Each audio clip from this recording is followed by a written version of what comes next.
Selamat siang, Ibu Anastasia. Terima kasih banyak sudah meluangkan waktu untuk kami wawancarai.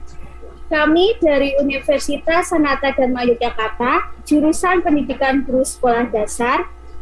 Perkenalkan, saya Agnes Indriani Puspitasari bersama teman saya Agnes Ika Karista Dewi dan Vincentius Dwi Nugroho. Maksud kami mewawancarai Ibu untuk ketentuan tugas kuliah kami. Jadi di sini kami akan bertanya beberapa pertanyaan yang berkaitan dengan proses pembelajaran selama di kelas. Dan untuk itu, kami berharap Ibu berkenan untuk memberikan berbagai informasi yang berkaitan dengan proses pembelajaran di kelas. Sebelumnya, saya ingin bertanya terlebih dahulu identitas Ibu, nama lengkap, guru kelas berapa, dan lama mengajar. Oke, terima kasih. Perkenalkan, nama saya Anastasia Kurniase. Saya mengajar di kelas 2 SD Cahaya Harapan Bekasi. Saya mengajar kurang lebih sudah 15 tahun. Itu saja. Baik, pertanyaan pertama, bagaimana pembelajaran matematika di kelas selama Ibu mengajar? Untuk pembelajaran matematika selama saya mengajar, karena saya selalu mengajar di kelas kecil ya, jadi untuk pembelajaran di kelas kecil itu kita menyampaikan materi itu harus mudah dimengerti oleh anak. Itu kan dunianya masih dunia bermain sambil belajar, jadi kalau misalnya kita itu memberi pelajaran matematika itu harus dengan berbagai banyak cara ya. Jadi kita itu harus melihat bagaimana anak ini bisa tertarik dan mengikuti pelajaran yang sekarang kita ikuti, kita akan kasih misalnya kan matematika. Nah, kita harus berusaha mengambil hati anak itu dulu. Jadi anak itu merasa nyaman, jadi enjoy dengan pelajaran kita, jadi senang. Nah, itu yang harus kita perhatikan. Jadi anak merasa senang dulu, tertarik dulu. Nah, kalau sudah seperti itu, kita akan merasa enak dengan anak itu dan anak juga merasa nyaman dengan kita. Itu salah satu yang suka saya lakukan waktu belajar di sekolah. Itu aja, kita lihat moodnya anak. Itu. Baik, pertanyaan kedua, apa saja kendala yang sering terjadi pada saat pembelajaran matematika berlangsung? Kalau kendala yang sering terjadi saat pembelajaran matematika itu banyak ya. Yang kendalanya namanya juga dengan anak-anak. Mungkin anak itu dari rumahnya ya. Dari rumahnya moodnya masih kurang, misalnya ada sesuatu yang di rumah membuat dia tidak suka untuk berangkat ke sekolah, ada hatinya tidak senang. Nah, itu membuat di kelas nanti anaknya juga akan terbawa, jadi dia merasa masih ingat tadi di rumah kok aku seperti ini ya. Nah, itu kita harus, namanya anak kecil ya, karena saya selalu di kelas kecil ya, jadi kita harus lihat dulu nih kenapa nih anak seperti ini, kita harus lihat dulu. Jadi kita harus ada kerjasama juga antara kita dengan orang tua. Biasanya setiap kali ke sekolah itu orang tua pasti akan memberitahukan kepada gurunya, ini tadi seperti ini Bu di sekolah, di rumah, jadi nanti mohon kalau di sekolah dibimbing atau bagaimana, pasti orang tua akan menyampaikannya. Itu yang menjadi kendala, jadi kita harus melihat anak itu aja ya. Kalau setiap kali mau belajar moodnya kadang berubah-ubah, itulah ya. Oke. Pertanyaan selanjutnya, bagaimana cara Ibu mengatasi kendala tersebut? Nah, seperti tadi yang saya sampaikan, karena kita kan sudah ada kerjasama dengan orang tua. Biasanya kan orang tua selalu memberitahukan ke kita. Jadi pokoknya kita ajak dulu anak itu bergembira, karena masih kelas kecil. Biasa kita sambil bernyanyi, sambil bermain game, nanti anak itu akan mengerti, jadi akan larut dengan pelajaran yang kita ikuti kan. Jadi yang akan kita sampaikan, jadi mereka lama-lama mengikuti kita. Nah, jadi nanti apa yang menjadi kendala kita saat waktu di kelas itu bisa lama-lama, ya nanti lama-lama anak pasti ikutlah dengan kita. Nah, misalnya kalau ada kendala di sekolah, misalnya kan kok anaknya di sekolah seperti ini, nanti kita juga harus itu memberitahukan ke orang tua. Jadi kalau di sekolah anaknya seperti ini, tadi kurang seperti ini, ya itulah komunikasi kita dengan orang tua yang perlu kita jalin kerjasama ya. Jadi komunikasi dengan orang tua itu sangat penting untuk mengatasi segala kendala kita saat mengajar itu saja kalau di kelas kecil ya. Karena kan kalau matematika kelas kecil itu konsep ya, konsep dasar. Jadi harus benar-benar kita nanti kalau salah memberikan materi, nah nanti ke belakangnya pasti akan salah. Jadi harus benar-benar dari awal itu kita banyak sekali yang harus kita lihat tentang anaknya, tentang materinya yang bagaimana harus kita sampaikan, itu sangat dasar sekali. Jadi harus benar-benar kita pelajari tentang anaknya, tentang penyampaian materinya, tentang kerjasama kita dengan orang tua. Nah itu ya. Oke, ada lagi yang mau ditanyakan? Bagaimana sikap dan respon siswa selama pembelajaran matematika? Kalau sikap dan respon siswa saat pembelajaran matematika itu, kita selalu membuat anak itu kan enjoy ya dengan matematika. Jangan sampai anak itu nanti takut dengan matematika, karena pelajaran matematika itu sebenarnya paling menyenangkan. Kita bisa bermain dengan game, dengan bereksplor, ya pokoknya macam-macam cara itu kita belajar matematika. Jadi kalau anaknya itu sudah senang, tidak takut, pasti dia akan aktif mengikuti pembelajaran matematika. Itu yang anak-anak suka sama pembelajaran matematika, pasti mereka senang sekali kalau mereka sudah ada ketertarikan itu ya. Oke, ada lagi? Baik, pertanyaan selanjutnya yaitu bagaimana keaktifan siswa selama pembelajaran matematika? Oke, tentang keaktifan siswa kalau dalam pembelajaran matematika. Nah, biasanya anak itu karena tertarik ya, kalau sudah ada ketertarikan dengan pembelajaran matematika itu, pasti mereka akan semakin ingin tahu lebih dalam, ingin lebih bereksplor dengan yang lain, mungkin banyak bermain dengan berbagai macam. Misalnya, Bu, saya seperti ini, tapi kalau seperti ini, nah rasa keinginan tahuan anak ini pasti akan semakin banyak dengan mereka aktif ya. Jadi pasti dari yang misalnya masih takut-takut, nah melihat temannya itu sudah aktif, karena kok temanku seperti ini, pasti mereka akan aktif ya. Oke, yang lainnya? Dalam pembelajaran matematika, KD apa yang menurut Ibu sulit dipahami oleh siswa? Oke, kalau pembelajaran matematika ya untuk anak kelas rendah itu mungkin yang sulit untuk dipahami oleh siswa itu kita susah untuk menjelaskan nilai dan kesetaraan pecahan mata uang. Karena apa? Kebanyakan anak-anak itu kan belum mengerti tentang mata uang. Jadi mereka belum dikasih tahu orang tua ini uang segini 100.000, 50.000.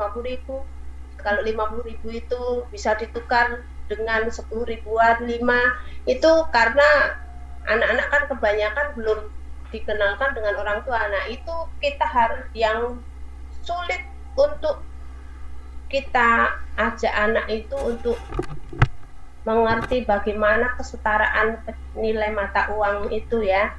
Misalnya saya mempunyai uang 10.000, mau membeli pensil 2 harganya 3.000. Nah, itu berapa? Nah, itu kita harus benar-benar, itu susah ya kalau anaknya uang aja belum mengerti, bagaimana kita harus menjelaskan tentang kesetaraan nilai pecahan mata uang itu. Oke? Lalu selanjutnya, bagaimana cara Ibu untuk mengatasi siswa yang kesulitan dalam KD tersebut?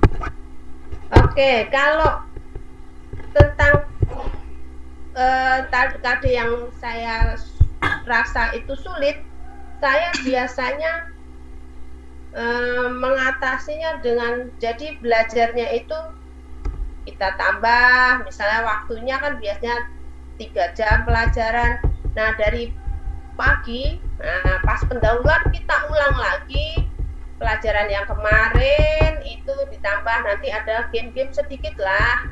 Terus kalau mau pulang itu juga kita biasa mereview kembali, mengulang kembali kan, namanya pasti kan kalau pelajaran, penutup pelajaran itu pasti ada review kembali kan, jadi sebelum pulang pasti kita ulang kembali. Nah misalnya dengan, nah Ibu mempunyai uang 5.000, tadi Ibu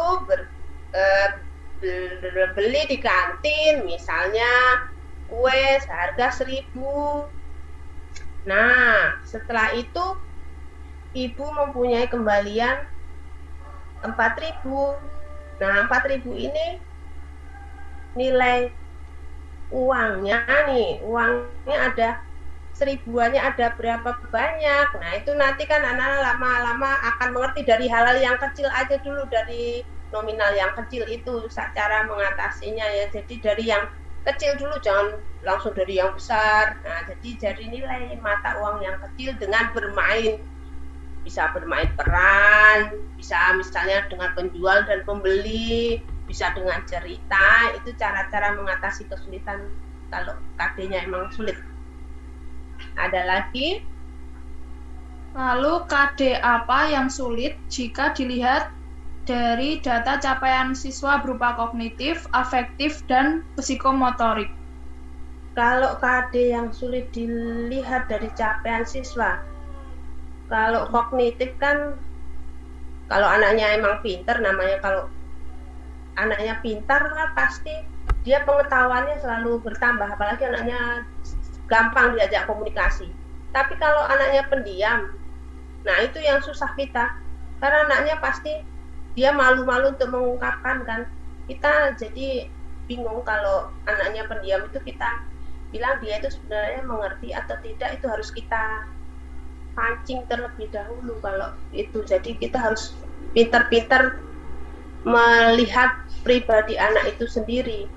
Jadi untuk menilai, kalau kognitif ketahuan kita ada penilaian harian, nah itu bisa ya kita lihat dari situ. Tapi kalau untuk keterampilannya itu kita kan harus melihat anak itu satu-satu. Jadi sebenarnya ini anak bisa nggak berkembang lebih dari yang kita inginkan, tujuan dari pembelajaran itu. Nah itu ya apanya yang sulit dilihat dari capaian siswa itu. Jadi kalau psikomotornya itu, kalau kognitifnya pasti kita gampang karena dalam bentuk nilai kan. Oke. Oke Bu, Apalagi selanjutnya itu tadi sebelumnya Ibu bilang kalau salah satu KD yang sulit dipelajari oleh siswa itu tentang nilai kesetaraan mata uang ya Bu ya? iya. Nah, itu ketika ada kesulitan Ibu mengajarkan KD itu, Ibu menggunakan metode belajar khusus nggak supaya siswa itu bisa mengerti? Oh, metode pembelajaran yang saya gunakan. Iya. Ya, metode pembelajaran yang biasa saya gunakan bisa saya dengan saintifik. Jadi anak-anak mengamati dulu. Misalnya saya kasih video tentang ada pedagang dan pembeli, ya kan? Nah, misalnya tentang pasar. Nih, pembeli ini memberikan uang sekian. Nah, nanti itu kan ada kesetaraan. Dia membeli barang, barangnya ini harganya berapa? Nah, dari kita saintifik, kita anak-anak mengamati dulu.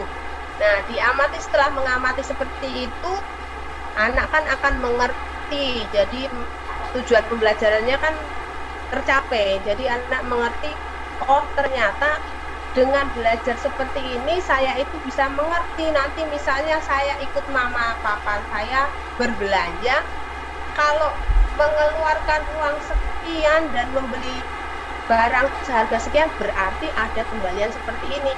Nah, itu misalnya aja ya. Nah, jadi bisa dengan metode saintifik, bisa kita bertanya jawab, bisa dengan kita bermain peran, bisa juga kita belajar misalnya uang-uangan itu dengan kayak di bank. Misalnya saya menabung, itu bisa juga di kelas seperti itu, kita biasa seperti itu ya.